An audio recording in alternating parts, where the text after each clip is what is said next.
ভালো, খুব ভালো। প্রেম করা খুব ভালো, তাতে শরীর মন খুব ভালো থাকে। কিন্তু ভাইয়া, শুধু শুধু প্রেম করে সময় নষ্ট করলে চলবে না। তোমাদের ওই প্রেমের গাড়িটাকে সংসারের জংশন পর্যন্ত পৌঁছে দিতে হবে। তা না হলে তোমাদের ওই ভালোবাসা আবার ওই বাসা পর্যন্ত যে পৌঁছতে পারবে না। আমি আমার বাপু ভালোবাসাটা বুঝি না। আমি শুধু বুঝি আমার এই মহান দেশের প্রত্যেকটা মানুষ ভালো থাকুক, সুখে থাকুক, শান্তিতে থাকুক, আর দেশ থেকে বিলুপ্ত হয়ে যাক খুন, ধর্ষণ, রাহাজানি। গড়ে উঠুক এক নতুন ভারতবর্ষ, যেখানে থাকবে না বিশৃঙ্খলার বাতাবরণ, জাগবে শুধু এগিয়ে চলার জয়গান। ধর্মে কর্মে হবে যে মহান ভারত, আবার জগৎ সবাই পাবে সেরার সেরা সম্মান।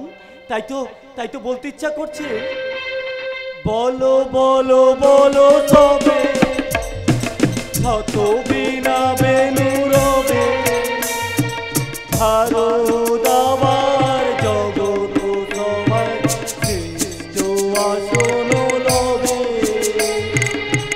ধর্মে মহান হবে,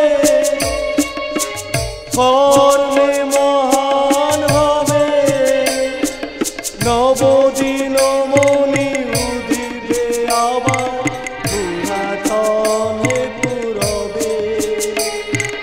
বলো বলো বলো তবে শত বীরা বেনু রবে, ভারত আবার জগৎ সবাই শ্রেষ্ঠ আসন লবে, শ্রেষ্ঠ আসন লবে, শ্রেষ্ঠ আসন লবে।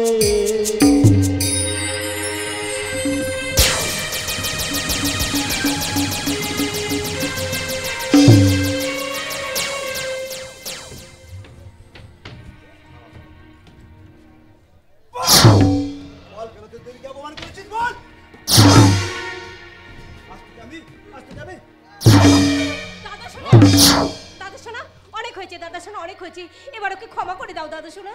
তুমি ক্ষমা করলেও আমি ওকে ক্ষমা করব না দেবী, কারণ তুমি আমার বাগদত্তা স্ত্রী, আর আমার বাগদত্তা স্ত্রীকে অপমান করলে আমি তাকে কখনো ক্ষমা করব না। বাগদত্তা স্ত্রী হলেও এখনো কিন্তু তোমার সঙ্গে আমার বিয়ে হয়নি কাঞ্চন, আর যতক্ষণ পর্যন্ত না হচ্ছে ততক্ষণ আমার মান সম্মানের দায়িত্বটা তুমি আমাকে নিজেকে নিতে দাও। দেবী! মেম সাহেব, আমি আমার রক্ত দিয়ে তোমার স্মৃতিটা নোংরা করে দিয়েছিলাম বলে তোমরা আমার শরীর থেকে যে রক্ত ঝরালে তাতে তোমাদের নোংরা স্মৃতি সাফ হয়ে গেছে তো। আর এখনো যদি না হয়ে থাকে তাহলে আমাকে কেটে কুচি কুচি করে আমার শরীর থেকে সব রক্ত নিগড়ে নাও মেম সাহেব, নিগড়ে নাও। দেবী, আমি ঠিক বুঝতে পারছি না হঠাৎ করে এই পাগলটার উপর তোমার এত দয়া উদলে উঠলো কেন? দরদ নয় কাঞ্চন, দরদ নয়, এ হলো ওর প্রতি আমার মানবতার ছায়া। ব্যাপারটা তুমি যত সহজ ভাবে নিচ্ছ দেবী, ব্যাপারটা কিন্তু অত সহজ নয়। তুমি একবার ভেবে দেখো, এই ব্যাপারটা জানাজানি হয়ে গেলে তোমাকে এই সমাজে অনেক লাঞ্ছনা গঞ্জনা সহ্য করতে হবে দেবী। তাছাড়া একটা ব্যাপার ভেবে দেখতো দেবী, এই ঘটনার পর কাঞ্চন যদি তোকে বিয়ে করতে আপত্তি করে তাহলে তোর কি অবস্থা হবে একবার ভাবতে পারছিস? তা তুমি কি ভাবলে দাদা শোনা, ওই কাঞ্চন যদি আমাকে বিয়ে না করে আমাকে সারা জীবন কুমারী হয়ে থাকতে হবে? দেবী, তা যদি হয় আমি তাই থাকবো। না না মেম সাহেব, না, আমার একটুখানি ভুলের জন্য তোমার এই জীবনটা এইভাবে নষ্ট হতে পারে না মেম সাহেব। বাবু গো বাবু, মেম সাহেব বড্ড ভালো মেয়ে বাবু, আপনি ওকে বিয়ে করলে থুকি হবেন বাবু, থুকি হবেন। তার জন্য তোকে অত গালতি করতে হবে না। বাবু গো বাবু, আপনি আমাকে কথা দিন বাবু, আমি আপনার কাছে হাত জোড় করে অনুরোধ করছি বাবু, আপনি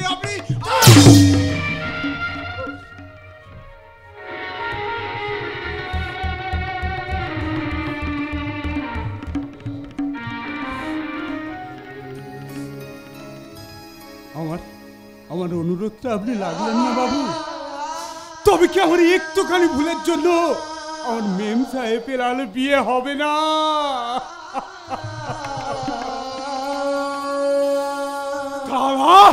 খত্তল বেঈমান পাগলামি করার জায়গা পেলি না। একটা ভালো মেয়ের জীবন নিয়ে থিনিমিনি খেলা, আর তোকে আমি গলা টিপে একদম তেজ করে ফেলবো, তেজ করে ফেলবো, তেজ করে ফেলবো। না না না না না না না না।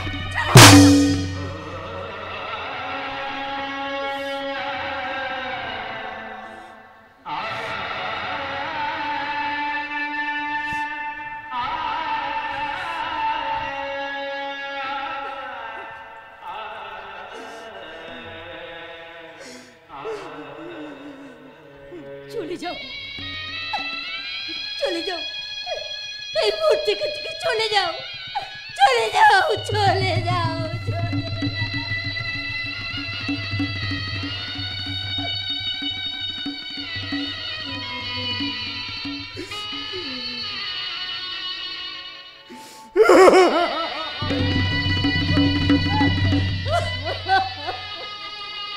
দাঁড়া দেবী, এমন একটা ঘটনা ঘটে যাওয়ার পর আমি আর ওয়েট করতে রাজি নই। আমি চাই যত শীঘ্র সম্ভব তোদের বিয়েটা সেরে ফেলতে। দাদা শোনা, এই মুহূর্তে কাঞ্চনকে বিয়ে করার ব্যাপারে আমার একটা আপত্তি আছে। কেন? এতে আপত্তির কি আছে? আরে বাবা, কাঞ্চন যে তোকে ভালোবাসে। ভালোবাসে? একটা সিঁদুর ঘষা মেয়েকে বিয়ে করার মতো শক্ত মন ওর আছে কিনা সেটা একবার ওকে জিজ্ঞাসা করে দেখো। সিঁদুর ঘষা বলছো কেন দেবী? ও তো সামান্য একটু রক্তের ছিটে তোমার স্মৃতিতে লাগিয়ে দিয়েছে মাত্র। বাজার থেকে কিনা এক চিলতে সিঁদুরের চেয়ে শরীরের এক বিন্দু রক্তের স্বীকৃতির মূল্য অনেক বেশি কাঞ্চন। তাছাড়া তাছাড়া আমাদের এই সমাজ ব্যবস্থাটা বড় জটিল, তাই না কাঞ্চন? তুমি মেনে নিলেও তোমার আত্মীয় স্বজন, তোমার বাবা মা, তারা তো নাও মেনে নিতে পারে। এটা তো পাগলামি করে কয়েক ফোঁটা রক্ত তোর স্মৃতিতে ঘষে দিয়েছে। আর সেই পাগলামিকে কেন্দ্র করে তোমরাও তো কম পাগলামি করলে না দাদা শোনা। সেই এক বিন্দু রক্তের কারণে তোমরাও তো পাগলামি করে তার শরীর থেকে কম রক্ত ঝরালে না দাদা শোনা। দেবী, কিন্তু কেন কেন এমন করলে দাদা শোনা? তোমরা কেন এমন করলে? কেন কেন কেন? দেবী, দেবী কথা শোন দেবী। স্যার, দেবীর এই হঠাৎ চেঞ্জটা আমি কিন্তু কিছুতেই মানতে পারছি না। মানতে হইব, মানতে হইব। আরে আপনি? আজকাল পোলাপাতের বড্ড অভিমান। আপনারা আমাকে চিনতে পারবেন না, আমি হইলাম গিয়া হাদারামের পিছে মাসা। তাহলে আপনি এটা কথা সামনে বলছেন কি ঘুঘু, করে? পেছনে ফাঁদ। এই বেঈমানের নাম মানিক কিষান। কি চাই এখানে? আরে বাবা, বাসেন বাসেন না বাসেন। কি জন্য জানেন তো? ওই দেবীকে কাঞ্চন ভালোবাসেন, যত খুশি ভালোবাসেন। তার মানে? আরে বাবা, মেয়ে মানুষ হচ্ছে ভালোবাসার কাঙা। তো আমি জানি ওই হাঁদাকে চাইরা তোমাকে ভালোবাসা তোমাকে বাসায় ফিরে আসবে।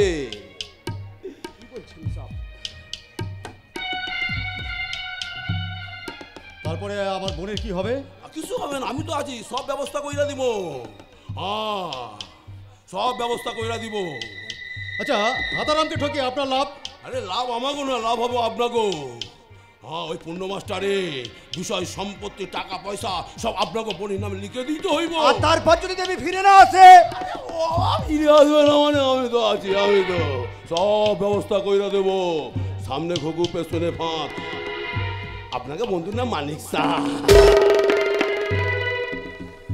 আমাকে একটু ভাবতে দিন স্যার। তবে একটা কথা বলে যাচ্ছি, দেবীকে আমি ভালোবাসি, তাই দেবীকে ছাড়া অন্য কাউকে আমি বিয়ে করতে পারবো না, কখনোই না। অর্জুন,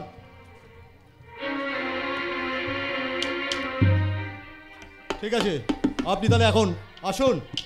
আরে বাবা আসুন, কিন্তু হাঁদার সঙ্গে বিয়ে দিতে বলুন কেন জানেন? কেন? ওই পূর্ণ মাস্টার আপনার লগে আজে বাজে কথা কইছে।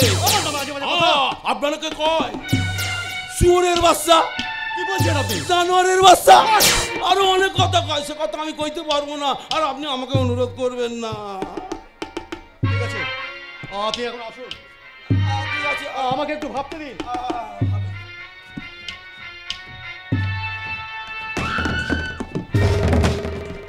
আপনি ভালো করে ভাবেন। তবে একটা কথা রায় মাসায়, আমি যে এখানে আইতাছি এই খবরটা পূর্ণ মাস্টার কাছে কইবেন না, তাহলে ওই বাসায় থাকা বড় বিপদ হইয়া পড়বে। তাহলে এখন চলি আমি। সামনে ঘুঘু, পেছনে ফাঁক। এই এই বেঈমানের নাম মানিক চাঁদ। ওরে মানিক চাঁদ, খেলারে তোর ফাঁদ। এখন আমি আসি লাই মশাই, আসুন। ওই কথাটা বলবেন না।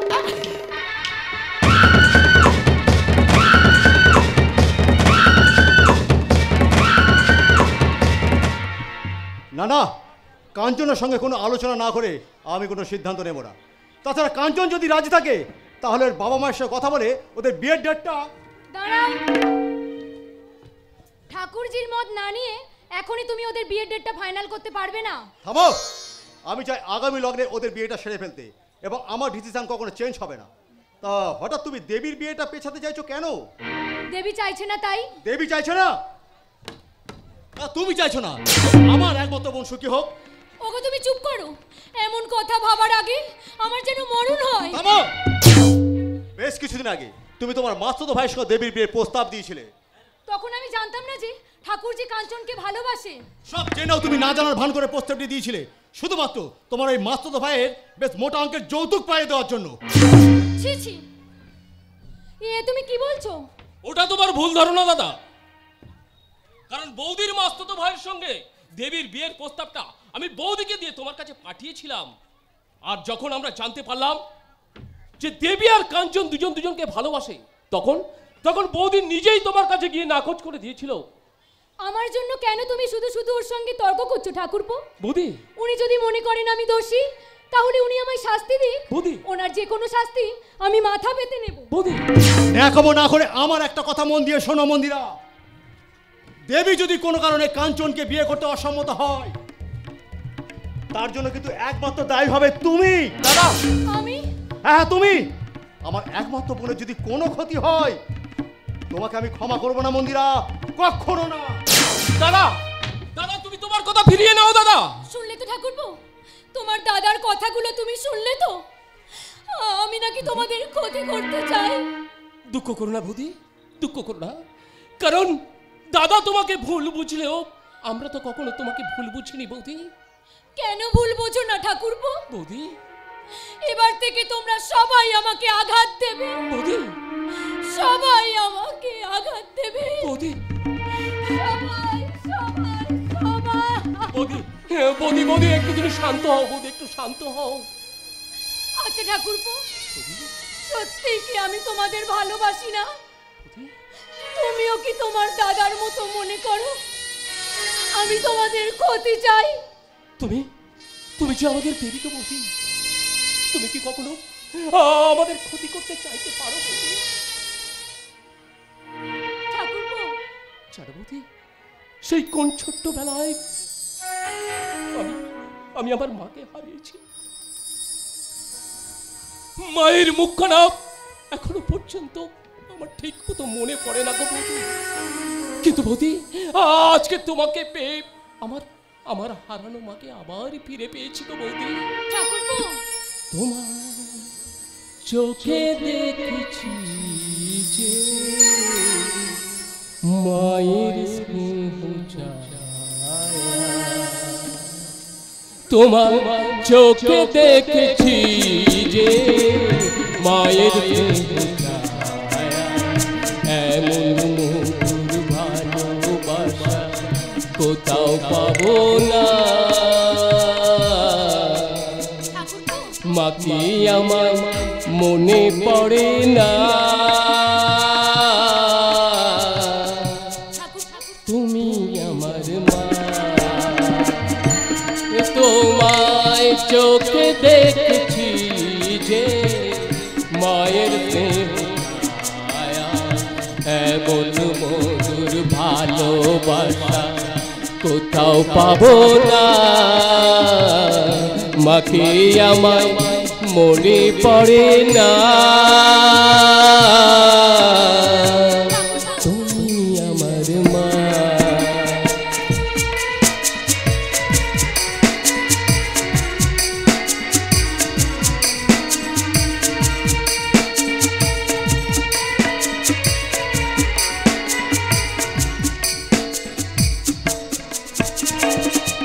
তুমি আলোর প্রদীপ যে যেন তুমি আলোর প্রদীপ জেলে যেন মায়ের মতো এলে, মুখ বুঝে আছি সইছ কত নীরব যন্ত্রণা, তোমায় চোখে দেখেছি যে মায়ের স্নেহ ছায়া, এমন মধুর ভালোবাসা কোথাও পাবো না, মাকে আমার মনে পড়ে না।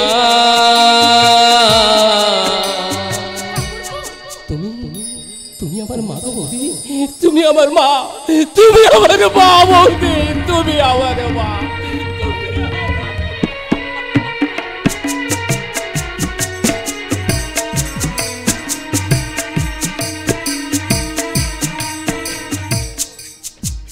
না নেই, মানুষের মধ্যে দয়া মায়া মমতা বলতে কিচ্ছু নেই। থাকলে একটা হাঁদা বোকা ছেলের নির্বুদ্ধিতার এত বড় শাস্তি তারা দিতে পারতো না।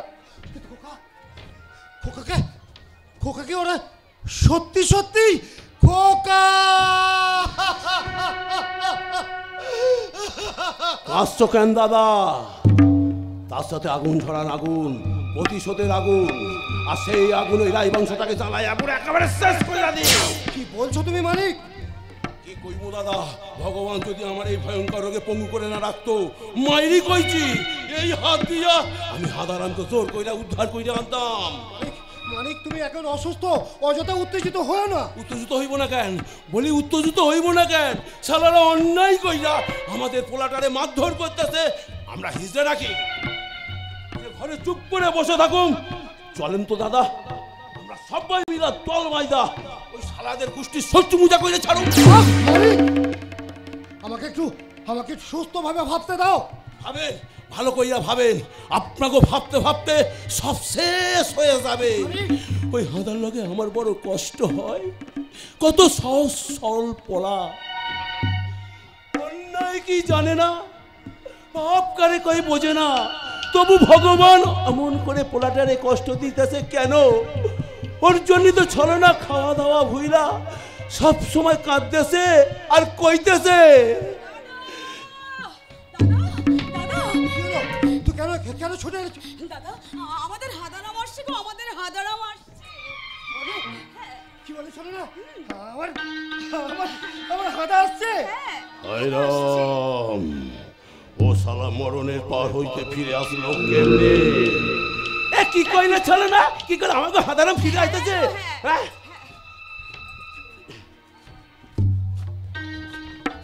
বাবা খোকা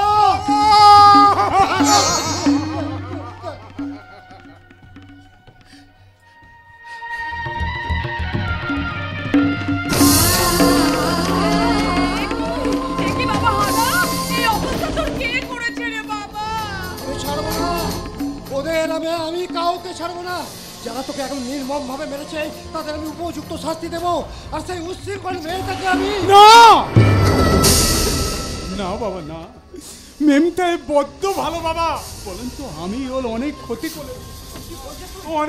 করে দিয়েছি। হ্যাঁ বাবা। না, ওর জন্য তোর অনেক ক্ষতি হয়ে গেছে। ক্ষতি করি নেব দি, তাহলে ওরা যে বললো আমার দলে নাকি মেম টাইপের আর বিয়ে হবে না। না বাবা, আমি মহা ভুল চলেছি। কি গো দাদা, পাগলের মতো কি সব আবল তবল বলছে? আমারও মনে হয় হাদা মারির চোটে হাদা নামের মাথাটা পাগল হয়ে গেছে দাদা। কি গো, এমন সরল ছেলেটা আমাদের পাগল হয়ে গেল গো। ওরে বাপ হাদারে, শেষে তোর কপালে এই ছিল রে বাপ। ও গো দাদা গো, এ তোমার কি হলো গো? শোনো না, আমাকে একটু সুস্থভাবে ভাবতে দে। আর ভেবে কি করবে দাদা? যা হবার তা তো হয়েই গেছে, কিন্তু ওই হারাম জাদিকে আমি কিছুতেই ছাড়বো না। ওই হারাম জাদি চুলের মুঠি ধরে আমার মেম সাহেবের একদম উদ্দুরাতা কথা বলবি না, তোরা কিন্তু গলা চেপে তেজ করে ফেলবো। এই যে বদ্ধ পাগল হয়ে গেছে দেখছি। ওরে বুঝি পাগলা কারোতে পাঠাই ধইব দাদা? না,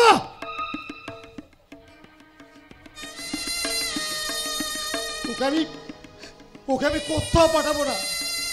ওকে ওকে আমার বুকের মাঝে রাখবো, ওকে আমার বুকের মাঝে। চল বাবা চল, ঘরে চল। জানো বাবা, ওরা না ওরা আমাকে অনেক মেলেছে, কিন্তু আমাকে একটুও লাগেনি বাবা। একটু লাগেনি? লাগবে কেমন করে? এই মেম সাহেব যে আমাকে নিদেল হাতেই মুক্তি দিয়েছে বাবা। কি বলছিস খোকা? সেই মেম সাহেব তোকে নিজের হাতে মুক্তি দিয়েছে? হ্যাঁ বাবা, আর আমি তারা এত কষ্ট, আমি তার জীবনটাকে একদম তেজ করে দিয়েছি, তেজ করে দিয়েছি। আমি তো ঠাকুরকে দেখে দেখে বলতি, ওগো ঠাকুর তুমি তুমি আমার মেম সাহেবকে থুকি করো, ঠাকুর তুমি আমার মেম সাহেবকে।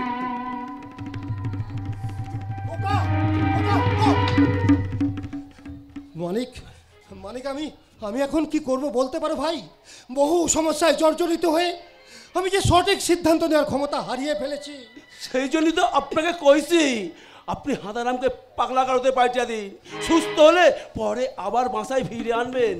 না না না না, আমি আমি আমি কিছুতে ভাবতে পারছি না এখন আমার কি করা উচিত। কিন্তু কিন্তু তাই বলে পাগলা কারোতে?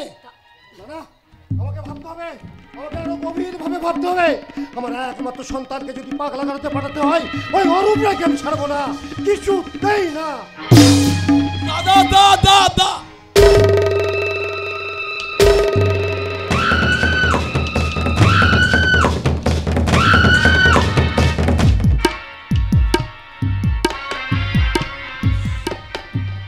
সামনে ঘুঘু পেছনে ফাঁক, এই বেঈমানের নাম মানিক চাঁদ।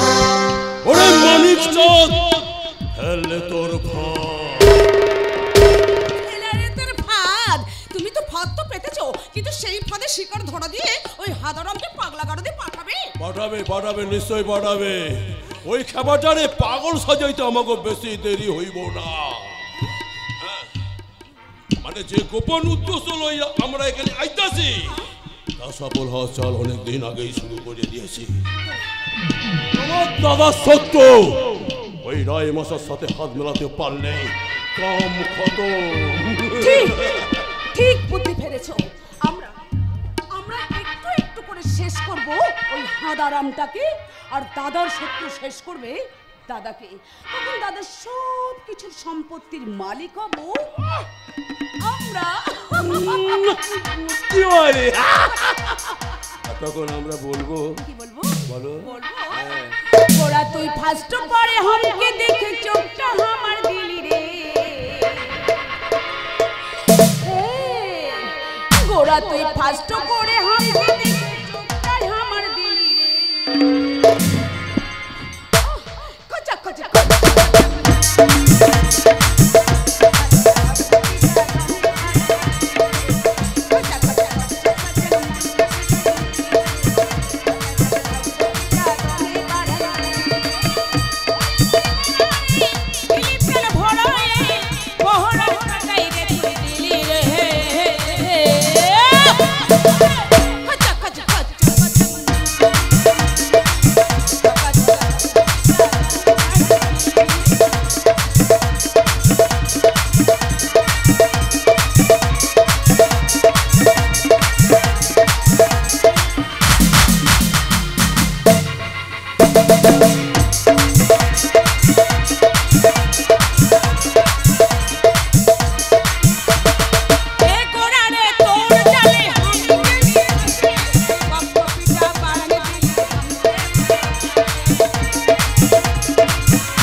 পারছি না, আমি আর ভাবতে পারছি না।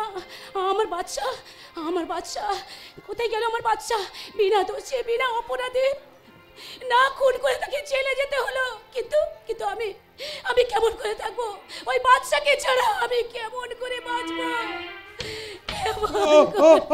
চিন্তা নেই রে জুমরি, ওকে না অনেকদিন আগে থেকে অন্য মনে, কিন্তু ওই সমস্যা আগে বুঝি না একেবারে যা আমার জীবন। বলছো তুমি যাবজ্জীবন জেল মানে? তা আনিয়ে না তোকে কি ইচ্ছে ভাবতে হবে না, আমি এই হড়বার মানুষ। এখন থেকে দায়িত্ব না আমার।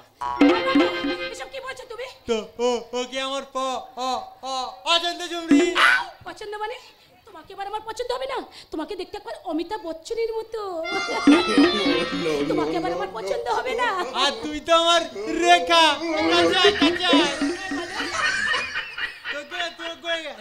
তুই একবারে রেখা, ওরে আম আর আমাশা, আরে হাত আর হাত করা। তুমি আরে হ্যাঁ রে, সত্যি সত্যি সত্যি। তাই এক বুঝি?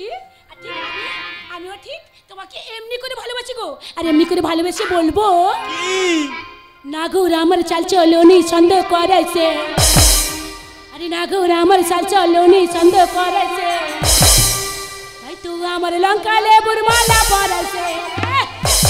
নাগর আমার বুড়া ভাই আমার দুজন পল্লী করেছে,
কিন্তু আমি কি করব?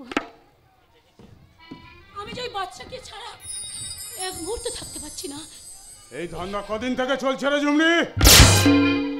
কি রে, কথা কানে যাচ্ছে না যে? এখানে আয়,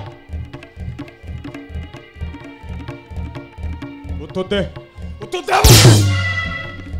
যৌবন লুটের নাটক করে টাকা রোজগারের বড্ড শখ, তাই না?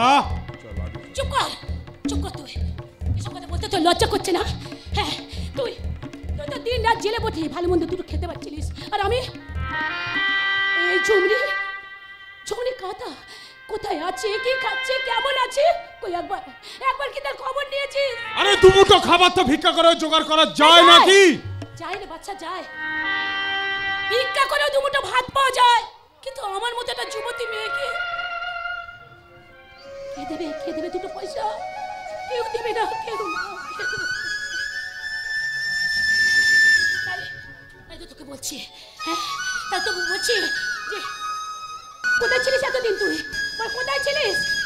এই ঝুমরির কথা কি একবার তোর মনে হয়নি? আরে শোন না ঝুমরি, আমি জেল থেকে পালিয়ে ছুটতে গিয়ে ওই নদীর জলে ঝাঁপ দিই।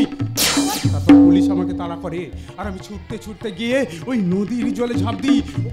ওখানে গিয়ে দেখি একটা বিহারিস লাশ পড়ে আছে। সঙ্গে সঙ্গে আমার মাথায় একটা আইডিয়া খেলে গেল। আমি আমার কয়েদির পোশাকটা খুলে তাকে পরিয়ে দিয়ে ওই নদীর জলে ফেলে দিলাম। এই লাশটা যদি একবার পুলিশ পায় না, তাহলে শালা ভাববে এই শালা বাদশা জলে ডুবে মারা গেছে। এসব কি বলছিস তুই? সেই জন্যই তো কয়েকটা দিন তোর কাছে লুকিয়ে থাকবো রে ঝুমরি, যতদিন না পুলিশের খাতায় থেকে এই বাদশার নামটা মুছে যাচ্ছে, ঠিক ততদিন ফাঁস করে দেবো। গোপন কথা ফাঁস করে দেবো। কি ফাঁস করে দিবি? একটা সত্য সত্য যে সত্যকে খুন করে তোমরা দুজন মিথ্যের মহল বানাতে চাইছো, সেই সত্যকে আমি টেনে বার করবো। পেয়েছি, খুঁজে পেয়েছি। একই অঙ্গে বহুরূপ, একদিকে রাম অন্যদিকে রাবণ, একদিকে ভীম অন্যদিকে দুঃশাসন। এবারে শুরু হবে মহাসংগ্রাম। মনের সঙ্গে মনের সংগ্রাম, এক রূপের সঙ্গে আর এক রূপের লড়াই। এই লড়াইয়ে জিতবে কে? রাম না রাবণ, ভীম না দুঃশাসন? না, আমি পাগলা নই। কে তুই? আমি হলাম ফুটপাতের ফাটা কেষ্ট। হাসবে না, একদম হাসবে না বলে রয়েছে। এই সমাজটাই তো একটা ফুটপাত, যেখানে আছে দুর্নীতির ডাস্টবিন, ব্যভিচারের ম্যানহোল, আর মহাপাপের বড় বড় গর্ত। তোমার মতো যুবকের দল বেসামাল হয়ে হুমড়িকে পড়ে যে ম্যানহোলে তোমার মতো নারীত্ব আটকা পড়ে কাঁদে। আমি সেই সমাজ নামক ফুটপাতের প্রত্যেকটা রিপোর্ট তৈরি করে ওই সত্যের আদালতে পৌঁছে দিতেই এই ফাটা কেস্টের আবির্ভাব।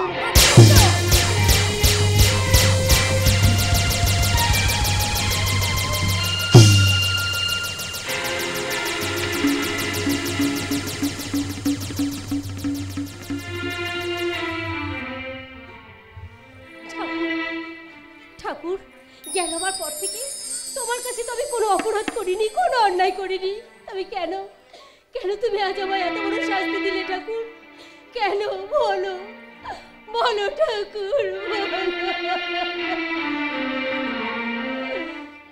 আমার জীবনে আলো আছে, আলে হাত ছাড়ি, আমার জীবনে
কি হলো ঠাকুরজি?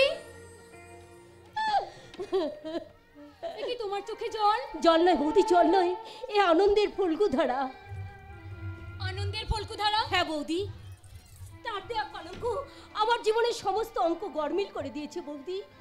তার দেওয়া স্মৃতিচিহ্ন আজ আমার মনে নতুন করে স্বপ্ন জাগিয়েছে বৌদি। এ তুমি কি বলছো ঠাকুরজি? তার দেওয়া স্বীকৃতি, দেখো তো বৌদি, তার দেওয়া স্বীকৃতি আজ আমার স্মৃতিতে জল জল করে জ্বলছে কিনা।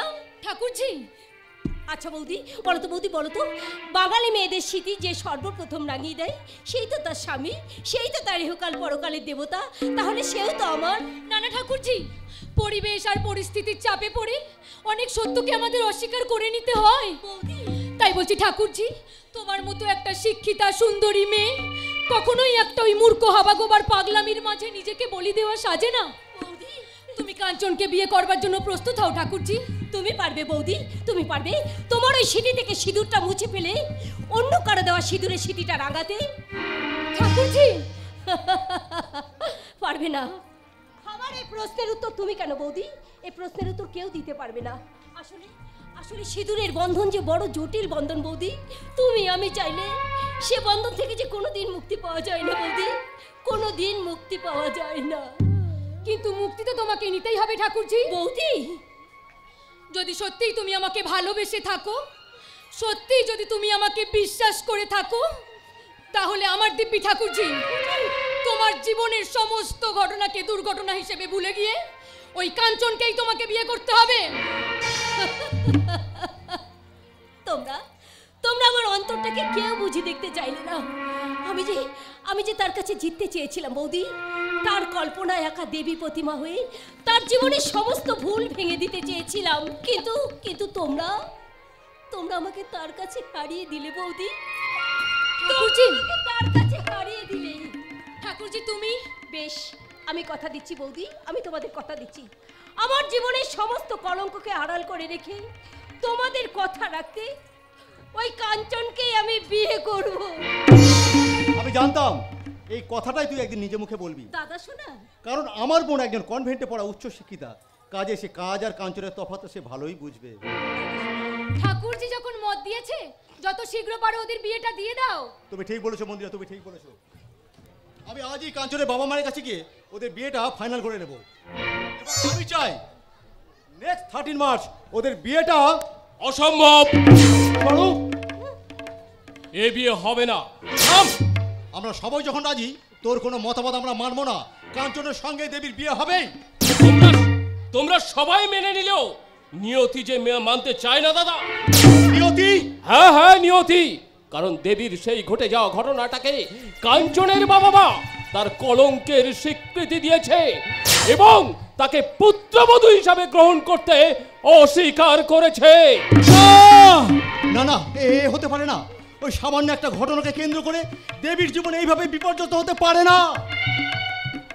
কাঞ্চন দেবীকে ভালোবাসে, তাই আমার বিশ্বাস কাঞ্চন তার বাবা মায়ের কঠিন সিদ্ধান্তকে মেনে নিয়ে সে দেবীকে বিয়ে করতে এগিয়ে আসবেই। স্যার, বাবা মায়ের অমতে দেবীকে গ্রহণ করা আমার পক্ষে কোনো মতেই সম্ভব নয়। কারণ যেহেতু দেবীর কপালে কেউ রক্তের সিঁদুর লাগিয়ে দিয়েছে, সেহেতু সে অন্যের উচ্চিষ্টা কলঙ্কিনী। কাঞ্চন, সেই কলঙ্ক মেনে নিয়ে দেবীকে পুত্রবধূ হিসেবে গ্রহণ করার জন্য আমার বাবা মা আপনাদের কাছে সামান্য কিছু যৌতুক চান। যৌতুক? কি যৌতুক চান তোমার মা বাবা? বেশি কিছু নয়, নগদ 5 লাখ টাকা, 20 ভরি সোনার একটা বিদেশি কার। কাঞ্চন, ঠাকুরজিকে পুত্রবধূর স্বীকৃতি দেওয়ার জন্য তোমার বাবা মায়ের দাবি। কিন্তু ভাই, আমার বোনকে স্থির মর্যাদা দেওয়ার জন্য তোমাকে কত টাকা দিতে হবে ভাই? ছি ছি ছি ছি ছি ছি ছি, এ আপনি কি বলছেন দাদা? আমি দেবীকে ভালোবাসি, দেবীকে গ্রহণ করার জন্য আমি কোনো রকম কোনো যৌতুক নিতে চাই না। নেহাত সেই হাবাগোবা রাস্কেলটা দেবীকে নষ্ট করে দিয়েছে তাই। কাঞ্চন নষ্ট করে দিয়েছে? কি বললি কাঞ্চন, নষ্ট করে দিয়েছে? একটা বাস্তব বদিন ছেড়ে দুপোটা রক্ত আমার স্মৃতিতে লাগিয়ে দিয়ে আমাকে যদি নষ্ট করে দেয়, আর তাতে যদি আমি কলঙ্কিনী হয়ে যাই, তাহলে তুমি কি করেছো কাঞ্চন? আমার আমার বিশ্বাস আমার ভালোবাসাকে ছেড়ে নিয়ে তুমি তুমি কি আমাকে সর্বশান্ত করে দাওনি? দেবী, এইভাবে কাঞ্চনের সঙ্গে তোর তর্ক করা মোটেই উচিত হয়নি। এ বিষয়ে আমি নিজে কাঞ্চনের বাবা মার সাথে কথা বলবো। তোরা সব নিশ্চিত থাক, এ বিয়ে হবেই। কিন্তু দাদা, ওই কাঞ্চনের বাবা মা চার অতগুলো টাকা তুমি কিভাবে দেবে? আমি দেবো কেন? যার পাগলামির জন্য দেবীর বিয়ের যৌতুকের পরিমাণটা যে এত দূর বেড়ে দাঁড়িয়েছে, যার জন্য দেবীর এই এত সমস্যা হচ্ছে, সেই যৌতুকের সমস্ত খরচ ওই রাজকালের বাবা পুণ্যবত মাস্টারের কাছ থেকে আমি আদায় করে নেব। আদায়? না না, এতগুলো টাকা দেওয়ার মতো ওদের সামর্থ্য নেই। সমর্থ না তাকে জেল খাটবে। কাঞ্চন, একটা মেয়ের জীবন নষ্ট করার মূল্য ওদেরকে দিতেই হবে। কাঞ্চন, রাস্কেল, এতক্ষণ ধরে তোমাদের অনেক ঔদ্ধত্য আমি সহ্য করেছি, এবার আমার কথা তোমরা শোনো। ঠিকই বলছি, যে রাস্কেল তার মিথ্যে ভালোবাসার চেয়ে মিথ্যে ভালোবাসার মূল্য বেশি দেয়, আর সেই মূল্যের বিনিময়ে অনেক যৌতুক আদা করে নিতে চাই, সেই কাঞ্চনকে আমি কোনোদিনই বিয়ে করতে পারবো না। তুই কি বলছিস দেবী? ঠিকই বলছি। I hate you, Kanchan, I hate you. দেবী, দেবী, দেবী, দেবী যেও না, কথা শোনো দেবী। বৌদি বৌদি বৌদি বৌদি, বেকার তুমি ওকে ডাকছো। ও ছোট্টবেলা থেকে এক করা, তাই ওর সিদ্ধান্ত থেকে ও এক পাও সরবে না। চলো বরং ওর মাথাটা একটু ঠান্ডা করি। চলো ঠাকুরপো, এটাই যদি দেবীর ফাইনাল ডিসিশন হয়, তাহলে আমি কাঞ্চন, আমি চ্যালেঞ্জ করে জানিয়ে গেলাম, দেবীর ওই শূন্য স্মৃতি রাঙাতে যে এগিয়ে আসবে তাকে কিন্তু এই রক্ত গঙ্গায় বয়ে যেতে হবে। রক্ত গঙ্গা।